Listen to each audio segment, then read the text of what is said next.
अस्सलाम वालेकुम, welcome to my YouTube channel video update tech. तो कैसे हैं आप सब। आज हम इस वीडियो में CS403 मिड टर्म के जो मोस्ट इंपॉर्टेंट एमसीक्यूज़ है वो मैं आपके साथ शेयर करने लगा हूँ। बिना टाइम वेस्ट के चलते हैं हम अपने एमसीक्यूज़ की तरफ, लेकिन इससे पहले अगर आप मेरे चैनल पर न्यू हैं तो इसको सब्सक्राइब लाजमी कीजिएगा। सबसे पहला हमारा एमसीक्यू है, which feature database provide conversion from inconsistent state of DB to consistent state ensuring minimum data loss। तो मतलब इसमें ये बता रहे हैं कि जो डेटाबेस हमें प्रोवाइड करता है, मतलब जो उसके अंदर डेटाबेस की स्टेट्स होती हैं, वो अगर मिनिमम डाटा लॉस अगर हो भी जाए तो फिर क्या करते हैं उसको, वो फिर उसको इंस्टेंट उसको रिकवरी सर्विस मतलब रिकवरी देते हैं। नेक्स्ट हमारे पास, which of the following not a feature of context DFD। इनमें से कौन सा नहीं है फीचर जो DFD हो, तो वो हमारे पास सब प्रोसेसेस हमारे पास है जो इनमें से DFD डाटा फ्लो डायग्राम नहीं है। उसके बाद नेक्स्ट है the ER model, ER data model is example of conceptual, क्योंकि हम कंसेप्ट सोच रहे होते हैं अभी। उसके बाद नेक्स्ट हमारे पास, which of the following not one part of the, इनमें से एक ऐसा पार्ट नहीं है कि जो सेट ऑफ मतलब 5 set operation in relation algebra हो, मतलब उसमें हमारे पास यूनियन भी होता है, कार्शियन प्रोडक्ट भी होता है, सेट डिफरेंस भी होता है, बट डिवीजन हमारे पास एक ऐसा पार्ट है जो 5 बेसिक ऑपरेशन रिलेशनशिप अलजेब्रा में नहीं आता। उसके बाद नेक्स्ट है, which of the following is not true about rational tables. तो इसमें हमारे पास आ जाता है the sequence of row significant, मतलब नॉट ट्रू। वो कह रहे वो ट्रू ना हो, मतलब ईच रो यूनिक होती हैं, कॉलम यूनिक होते हैं, उनके नेम यूनिक होते हैं, कॉलम नेम सेम काइंड होती है, but the sequence of row is significant, मतलब वो सिग्निफिकेंट हो।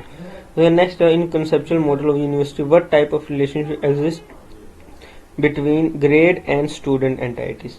तो इसमें हमारे पास 1 to many का रिलेशनशिप आता है। वो कैसे आता है, जैसे हमारे पास ग्रेड कितना होता है, 1 होता है, बट हमारे पास थाउजेंड्स ऑफ स्टूडेंट्स होते हैं। नहीं, या इस तरह होगा, हमारे पास स्टूडेंट 1 होता है और ग्रेड काफ़ी होते हैं, तो इस तरह भी हम इसको कर सकते हैं। Next, which of the following function are not performed by a database administrator. तो इसमें हमारे पास आ जाता है कम्युनिकेटिंग विद डेटाबेस यूज़र, मतलब जो परफॉर्म नहीं करता वो है कम्युनिकेटिंग विद डेटाबेस यूज़र, जो यूज़र होता है वो कम्युनिकेट नहीं करता। विच of the following correct regarding data flow diagram. इसमें से हमारे पास करेक्ट कौन से, वो है creating increase level of details, मतलब वो क्रिएट करते हैं, इंक्रीजिंग बढ़ाते हैं अपने लेवल ऑफ डिटेल्स को। Which of the following is feature of primary key constant. तो इसमें हमारे पास आ जाता है unique identifier for a row within a database table, मतलब कि प्राइमरी की हमारे पास होती है जिसमें एक यूनिक रो हो डेटाबेस टेबल में, एक यूनिक। नींद आ रही है क्योंकि रात के 3 बजे और स्टूडेंट ने कहा था कि सुबह पेपर है, इस पर वीडियो लाजमी बनानी है, सिर्फ इस वजह से मैं वीडियो इसके ऊपर बना रहा हूँ। उसके बाद नेक्स्ट चलते हैं। नेक्स्ट हमारे पास है correct statement among the following. तो इसमें हमारे पास फर्स्ट है, role name are not technically necessary in relationship types when all the participating entity types are distinct. मतलब रोल नेम आर नॉट मतलब टेक्निकल नहीं होते, necessary is a relationship type when all the participating entity types are distinct. उसके बाद next हमारे पास है, मतलब ये consider the given solution relations to the instruction given below. Please note that F name and L name are also denote first name and last name, मतलब इसमें हमने बताना है फर्स्ट नेम और लास्ट नेम। मतलब अब यहाँ पे बता रहे हैं the two relation are union, मतलब दो रिलेशन हमारे पास यूनियन है, compatible since they are the same types of tuples. इसके बाद नेक्स्ट चलते हैं। नेक्स्ट हमारे पास है consider the following R and its sample data consider only tuples from the given relation employee number 110, employee number 11 मतलब department और project number. तो अब वो हमारे पास कह रहे हैं इनमें से करेक्ट जो कौन से इनमें से करेक्ट नहीं है, तो वो हमारे पास है the first of project number and department number hold over R, मतलब वो होल्ड ओवर आर के। और ये इम्पोर्टेंट भी एमसीक्यू है, ये वाला भी collection of related data is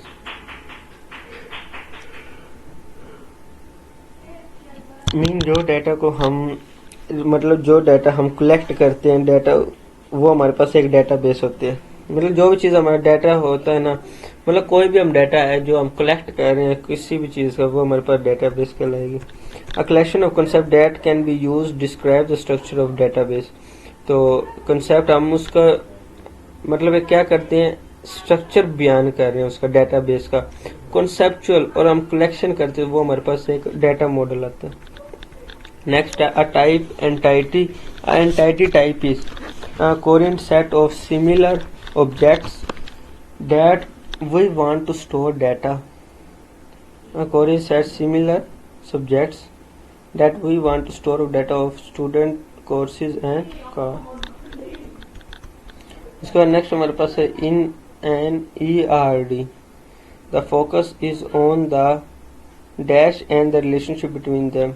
मतलब ERD जो हमारे पास मॉडल है, मतलब उसका फोकस होता है एंटाइटीज, मतलब एंटाइटीज के दरमियान रिलेशनशिप को वो फोकस करता है। उसके बाद नेक्स्ट हमारे पास है which of the following concept applicable with concept of 2NF। तो इसमें हमारे पास होता है फुल फंक्शनल डिपेंडेंसी। नेक्स्ट है हमारे पास ये भी इंपॉर्टेंट है, in a conceptual database model likely represent by फेरी identifier for a class grades, जिसमें हमारे पास सबसे पहले स्टूडेंट की आईडी देखी जाती है, स्टूडेंट कोर्स। बाकी इंस्ट्रक्शन कोर्स सिलेक्शन ये बात की बात है, जब तक हमें उसका यही नहीं पता होगा, मतलब उसका ये कंसेप्चुअल है ना, मतलब कोई भी नया स्टूडेंट आया हम कहेंगे इसकी आईडी और इसका कोर्स नेम बता दो, हम इसको बता देंगे इसने कहाँ जाना है, ये वो। अच्छा, making a change the conceptual schema of database but not affecting the existing extended schema is an example of logical data independency। उसके बाद नेक्स्ट हमारे पास है which of the following is not feature of context DFT। इनमें से कौन सा feature नहीं है, वो हमारे पास सब प्रोसेसर है, प्रोसेसेस जो मैं ऊपर ही बता कर रहा हूँ। अ design element does not require an entity table of the implement. तो इसमें हमारे पास जो मल्टी वैल्यू एट्रीब्यूट्स होते हैं वो हमारे पास नहीं होते, रिक्वायर नहीं करते। सो नेक्स्ट है which of the following is a feature of check constraint. तो इसमें हमारे पास होता है limit the value that can be placed in a column. उसके बाद नेक्स्ट चलते हैं which of the following constraint enforce referential integrity. तो इसमें हमारे पास आ जाते हैं फॉरेन की, और ये इम्पोर्टेंट है, consist and force reference integrity, तो ये हमारे पास फॉरेन की आ जाती है। इसका नेक्स्ट है consider the property ID village name lot area which of the following dependency. इसमें हमारे पास सबसे पहले आ जाता है the functionality depends on area, फिर वो village name and validities of 3NF पर डिपेंड करते हैं। नेक्स्ट हमारे पास है which of the following feature enforces a relation into second normal form. तो सबसे पहले तो हमारे पास आ जाती है मतलब एवरी नॉन की, मतलब जिसमें नॉन की एट्रीब्यूट्स होते fully function dependent on primary की, मतलब जो है ही नहीं नॉन की, उसके बाद क्या आएगा हमारे पास प्राइमरी की आएगा शुरू वाली, तो वो हमारे फुल्ली डिपेंड करते हैं उस चीज़ के ऊपर। उसका नेक्स्ट हमारे पास ये चीज़ है, इसके अंदर ये इतना बड़ा MCQ शायद ना भी आए, बट इसमें हमारे पास द FD3 वायलेट्स BCNF आ जाता है। उसके बाद नेक्स्ट हमारे पास है a relation consist of sets of tuples which implies that for any two tuples the value associated with one or more of their attributes must differ. मतलब कि वो बता रहे हैं कि जो रिलेशनशिप हमारा सेट ऑफ टपल्स से क्या होता है, वो फॉर एनी टू टुपल्स मतलब जो टुपल्स होते हैं the value associated with one or more than attributes must differ मतलब एक हो या मोर जितने भी एट्रीब्यूट मस्ट देन डिफर। उसके नेक्स्ट हमारे पास है which of the following function are not performed by database administrator. इसमें हमारे पास है communicating with database user, communicating with database user.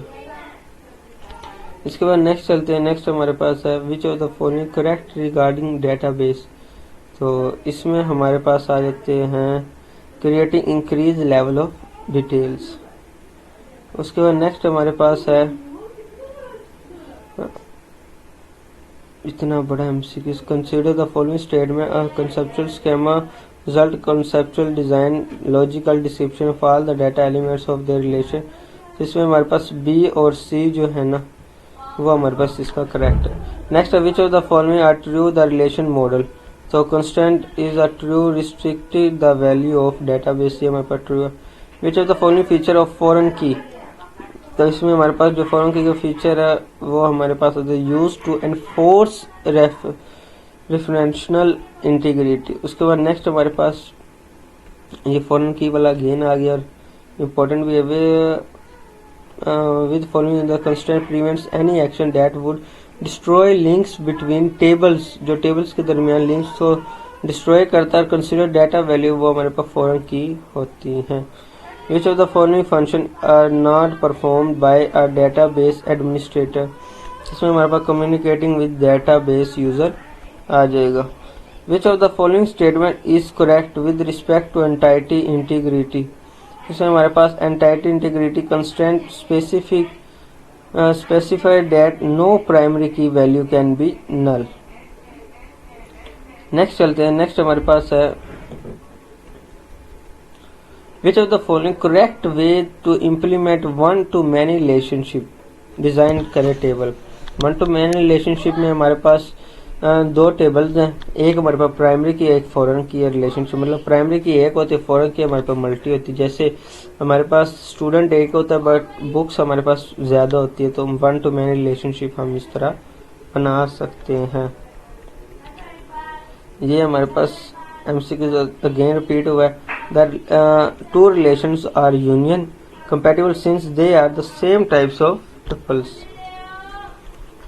Next चलते हैं which of the if w x y z attributes relationship of the following interface dependency is a correct मतलब x हमारे पास जो है वो डिपेंड करता है y z पे और y x हमारे पास डिपेंड करता है y पे, तो इस तरह हमारा ये ठीक हो गया।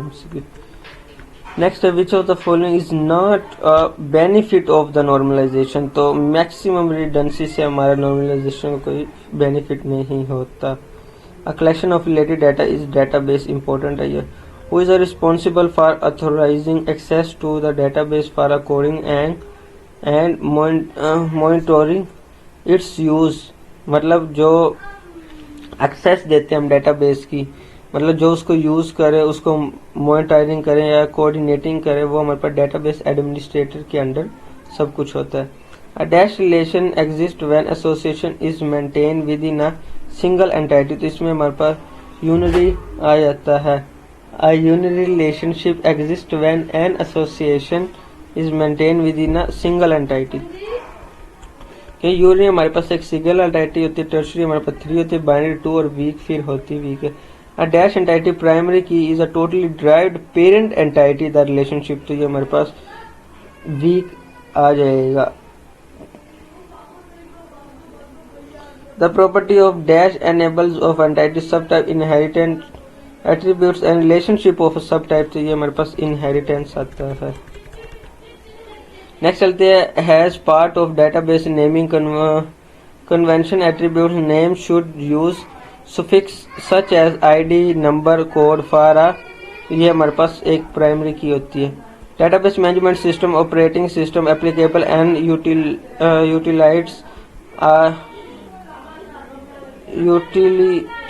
Utilities are the example of software मतलब डाटा मैनेजमेंट सिस्टम मतलब डीएमएस जो होता है वो ऑपरेट करता है सिस्टम को और एप्लीकेबल करता है और utilities are example of software. मतलब उसको ऑपरेट भी कर रहा है, उसको चला भी रहा है और उसको मैनेज भी कर रहा है। उसके बाद नेक्स्ट हमारे पास which of the following concept is applicable with respect to NF. तो इसमें हमारे पास आ जाता है फुल फंक्शन डिपेंडेंसी। नेक्स्ट हमारे पास ये मैं स्टेटमेंट ऊपर आपको पढ़ाया हूँ, every non key attribute non dependent primary key, ये भी पढ़ाया। A collection of a database ये इंपॉर्टेंट है। In ERD focus on dash relationship entities के दरमियान जो रिलेशनशिप को सख्त करता है। ये सॉफ्टवेयर वाला मैं आपको ऊपर पढ़ा कर आया हूँ। Which of the following 3NF transitive dependency and ये भी आपको पढ़ा कर आया हूँ मैं। आगे हमारे क्वेश्चन स्टार्ट हो जाते हैं। विच इज इंपॉर्टेंट और determine minimum cardinality is a relation with design database के minimum cardinality minimum numbers of times entity must participate in its relationship ensuring data integrity or guiding database constraint. Ensuring data integrity, it helps in enforcing a mandatory relationship between entities। मतलब ensuring data integrity हमारे पास क्या होती है, जो help करती है हमारी enforcing mandatory relationship के दरमियान और entities के दरमियान। उसके बाद guiding database constraint है, it guides the implementation of node, null and foreign key constraint in the relationship schema। Next चलते हैं, what do you know about insertion normally। इसमें हमारे पास आ जाता है insertion normally occurs when certain data cannot be inserted into a database without the presence of other unrelated data। मतलब insertion और अब नॉर्मली हमारे पास वो होता है जिसके अंदर हम जब भी हम कोई डाटा मतलब इंसर्ट करते हैं वो नहीं होता, और database without permissions of other unrelated data भी उसके अंदर ऐड हम नहीं कर सकते। This is a commonly poorly normalization tables and can lead the redundant और इनकम्प्लीट डाटा स्टोरेज। उसके बाद नेक्स्ट हमारे पास आ जाता है शॉर्टली एक्सप्लेन कंपोजिट की हमारे पास composite key is a primary key में two or more attributes that together uniquely identify a record in table. मतलब जो हमारे पास कंपोजिट की होती है हमारे पास एक प्राइमरी की बनाती है और दो से ज्यादा एट्रीब्यूट्स के दरमियान जो यूनिक आइडेंटिटी रिकॉर्ड करे टेबल में वो हमारे पास होती है। इसमें हमारे पास आ जाते हैं स्टूडेंट की कोर्स आईडी और उसका स्टूडेंट आईडी और उसकी course ID. What is the three important objectives using data types with specific attributes? Three importance हमारे पास ये आ जाते हैं, डाटा इंटीग्रिटी और एफिशिएंट स्टोरेज एनेबल्स ऑपरेशन। जो डाटा इंटीग्रिटी होती है इसमें हमारे पास मतलब हम इंश्योर कर सकते हैं ओनली वैलिड डाटा को स्टोर कर सकते हैं, जो इनवैलिड हो वो हम नहीं ला सकते। एफिशिएंट स्टोरेज हमारे पास optimize memory usage based on data type design. मतलब जो हमारे पास एफिशिएंट स्टोरेज होती है उसके अंदर हम ऑप्टिमाइज कर सकते हैं डाटा टाइप डिजाइन को। नेक्स्ट हमारे पास एनेबल ऑपरेटर्स, मतलब हम सपोर्ट कर सकते हैं वैलिड ऑपरेटर्स को। तो उम्मीद करता हूँ आपको यहाँ तक लेक्चर की समझ आई होगी। मिलते हैं इंशाल्लाह नेक्स्ट वीडियो में। टेक केयर, अल्लाह हाफिज।